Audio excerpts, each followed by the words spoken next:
Hey guys, and welcome back. This week we're going to be doing something a little bit different. As you know from some of my really early videos, I used to alter Magic the Gathering cards. Well, I was contacted by someone to do something really nice for a friend. And what the request was, the friend had just lost their cat, and we all know that our pets are members of our family, and these things can be very special to people. So he asked me to do a portrait of his friend and his cat who passed away on a Magic the Gathering card. So what I did here, and I thought I would show you guys how I did this. Now the process that I'm using is different than I normally would.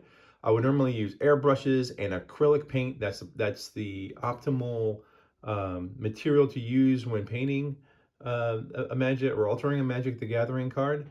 Um, but I wanted to try something new. I okayed it with them, and they said that it was cool to do. So I wanted to experiment and try oils.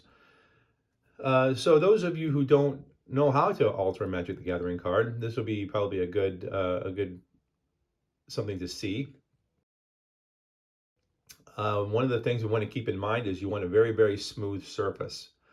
So I put down a couple layers of very thin gesso, and I gave it a light sand just to knock down any high points to give myself a nice smooth surface. And now the gesso is also going to protect the card from the oil paint, because we know that oil will attack a canvas, an unprotected canvas, whether it be card stock cards or paper. If you don't have that gesso on there, the gesso will help absorb the oil and protect the paper. So I put some gesso down.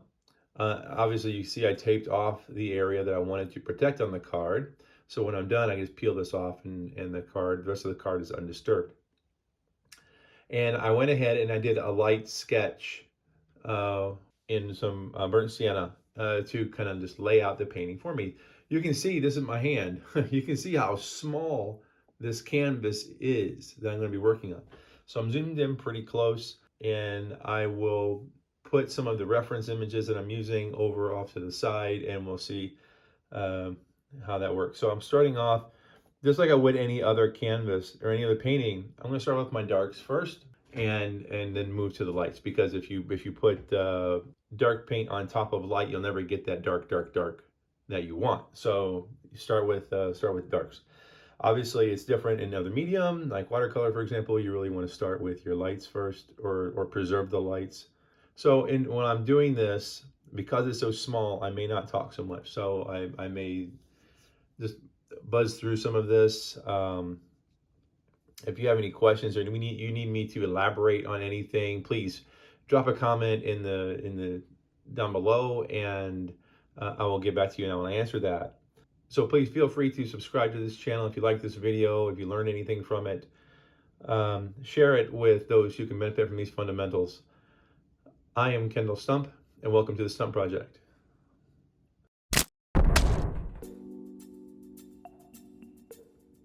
I'm just using it's a small, let's see what size this is.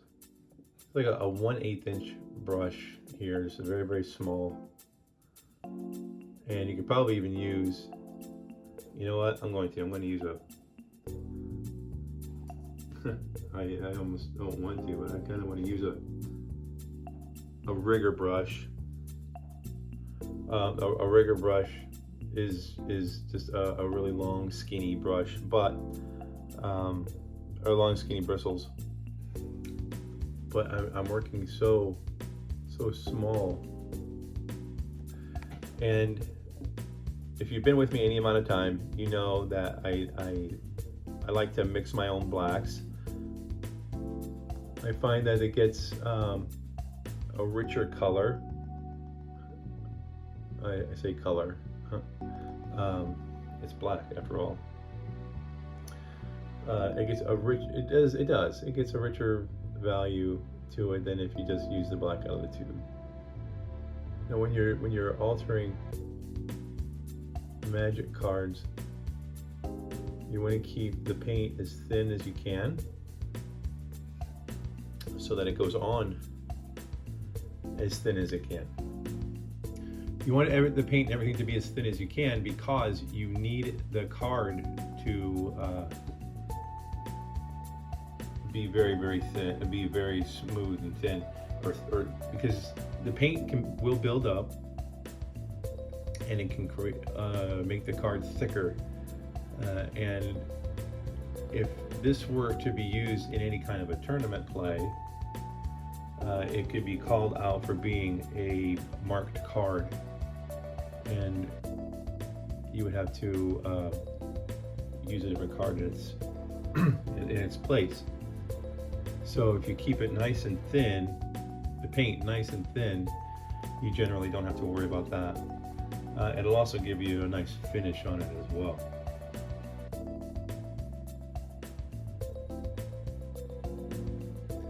When I'm making my brush strokes, I'm going in the direction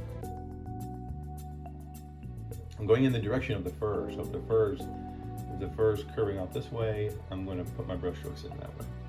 And the reason for that is because any underlying color is going to get picked up, and I want it to look like fur when it's all said and done.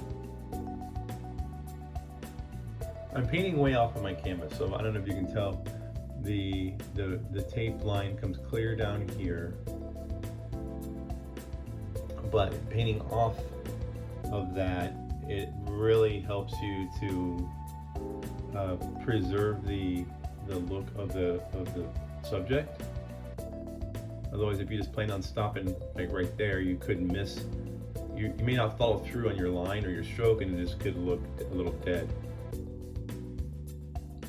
When you're painting portraits, whether it be pet portraits or people portraits, what have you, just like when we were doing charcoal, you want to look for landmarks when you're putting these things together.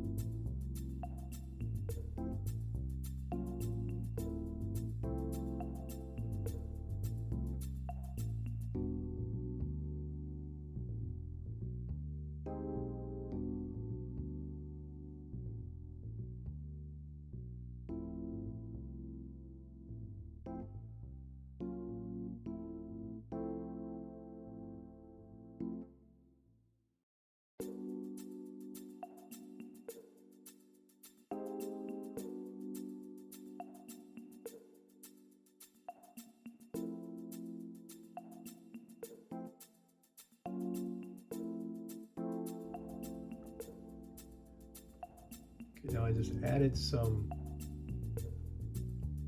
titanium white to my brush, just to dilute that black that we mixed, and I wanted or lighten the black that we mixed. I wanted a nice gray, and then I want a medium gray because I'm going to come back in here with some white tinted white.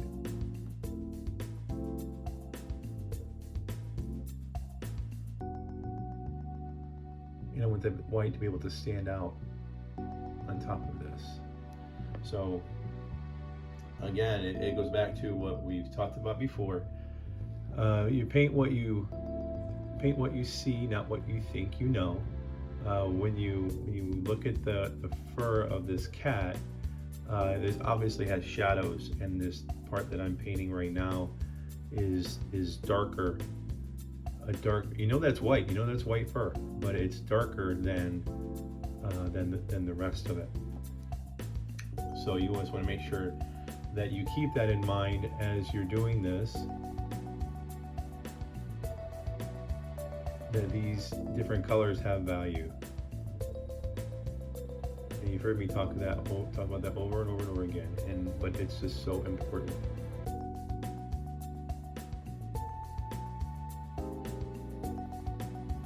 And I'm just blocking in this color. When I add the highlights, we'll do a little bit more blending and contouring and things like that. This is just like as an undercoat, base color.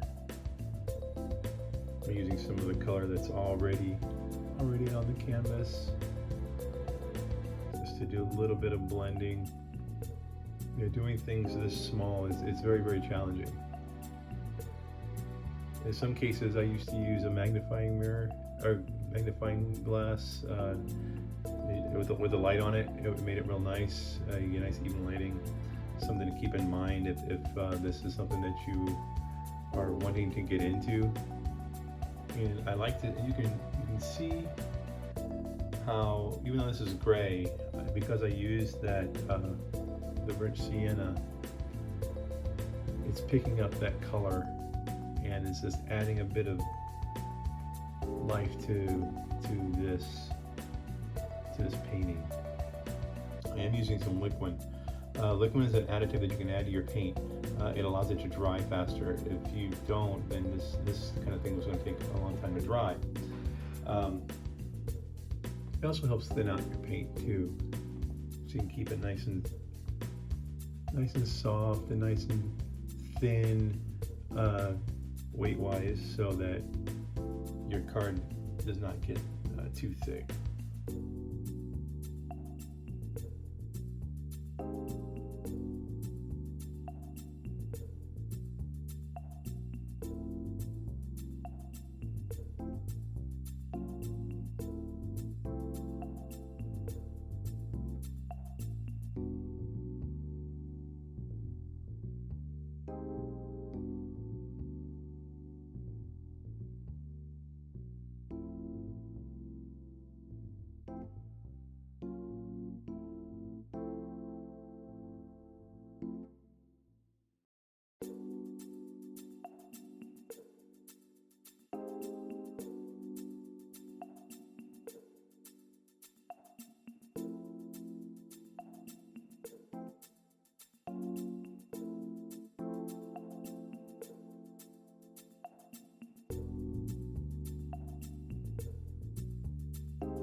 for the most part, that is it for now. I'll go in after this sets and continue to do a little bit of refining. I will add probably a little bit of glazing to this, just to kind of accentuate some shadows and maybe fix some highlights and whatnot. But for the most part, I think for the most part we are in good shape. And then I will varnish this and reveal. I'll take the tape off and you can see what the final product looks like.